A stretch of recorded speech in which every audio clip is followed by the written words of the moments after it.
Phoenix Splash TV.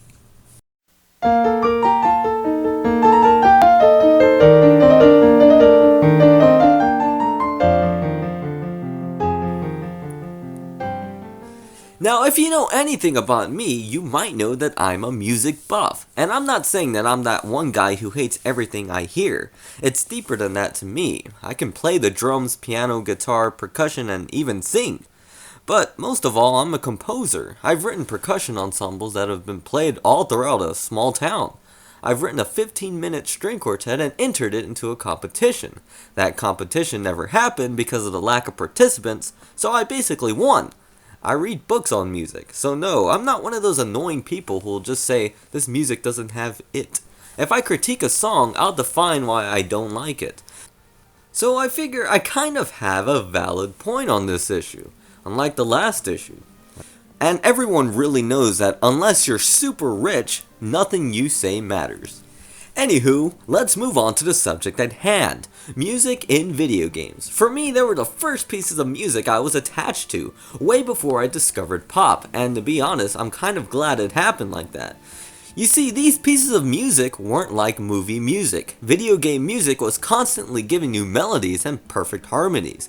In my eyes, video game music was more standalone than movie music. That means you don't have to have the game to enjoy the music. This is because there wasn't any voices in video games, and the ones that did have voices, it wasn't everywhere like it is in today. In music composition, if you have a high melody playing while a conversation takes place, it can disorientate the mind and make people have trouble following what to pay attention to. So in that sense, video game music to me was always more enjoyable than movie music. Because in movies, there's always people talking, and so the composer will compensate for that, and stay out of its way. This begs the question, what about now? Voices are all over video games. Has it changed music in video games? Well, yes and no. For better or for worse?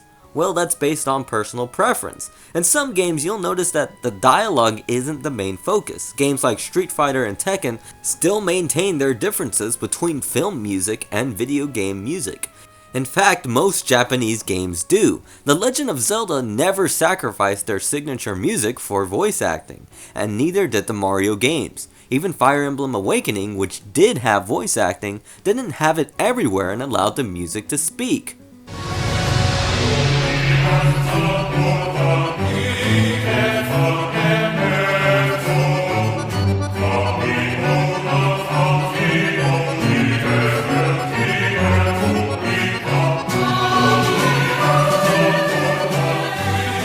Even in a game like Shenmue, which has tons of voice acting, the game knows where to put the melodies and where not to. Games like Shenmue also tend to lower the volume of the music when people start to talk. They still maintain that video game soundtrack rather than reverting to a movie soundtrack.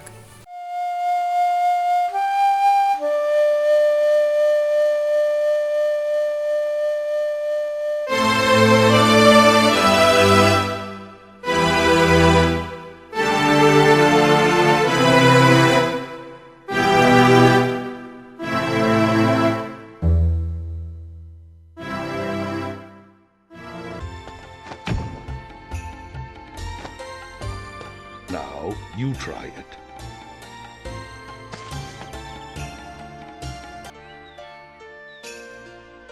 You have learned the form. Now in Yes. America, film is big, so video game companies are now hiring film composers to write music in their video games. The Last of Us is a good example. American video games have voice acting everywhere, even during gameplay. You'll hear people telling you what to do, so the composer writes the music in it much like he would do a movie.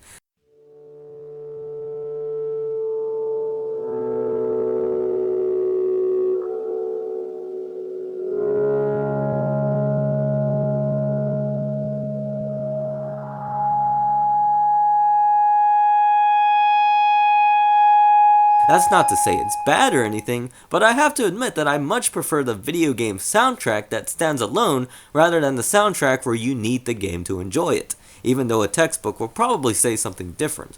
Of course, the retro days are where the video game music really shined. You got your Final Fantasy, Sonic games, and just about every beat 'em up had to have a great soundtrack.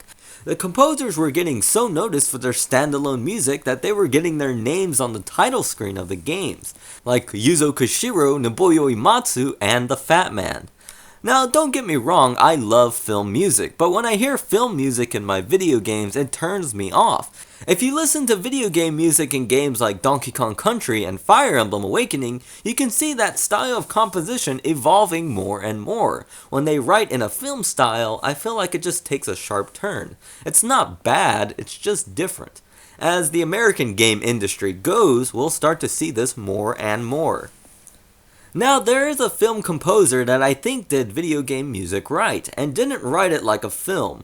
We have to go to the bottom of the barrel of the Dreamcast and discover a game called LOL, Lack of Love. Spoiler alert, the composer's Japanese. Don't worry, I bashed their culture in my last video. The music was by Ryuichi Sakamoto, and it was the first time I've ever heard his music. This video game wasn't released in America, so you probably missed it. The music was done really well, and like with other video game soundtracks, the music is standalone.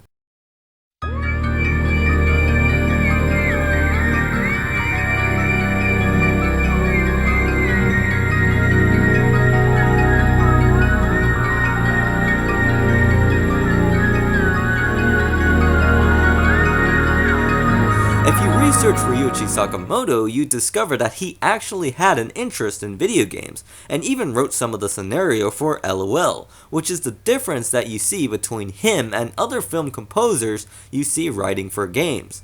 Is there another example? Probably. I can't say I've played every new game out there that has a film composer writing for the video game. Then there are games that just say F you to both genres, and that's basically the Metal Gear games. I really don't know where to put them in terms of music. Is it more movie or more game? I don't know. It's safe to say that all of them up to Solid 1 fit into the video game music genre. From 2 on, it's kind of in the middle. I know that Solid 5 has some crazy music. I wish it came out for Dreamcast. My PS3 and Xbox 360 don't fucking work!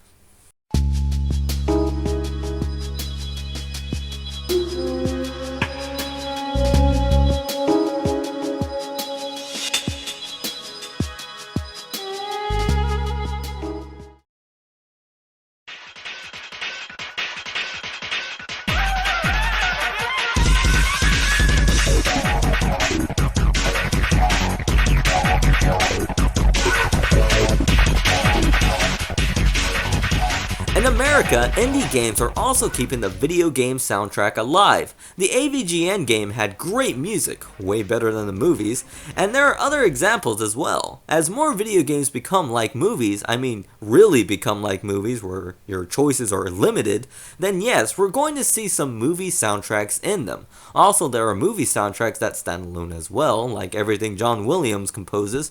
I swear, it's like he's the only one in movies allowed to do that. So, is video game music dying? No, I think what's happening is the gap between American games and Japanese games are growing. American games seem to be becoming more like movies, while Japanese games, for the most part, are maintaining their style. What do I prefer?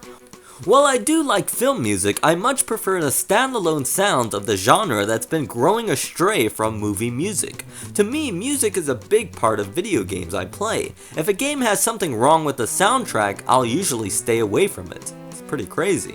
Like Xenosaga, it bothers me that every boss battle and regular battle have the same theme.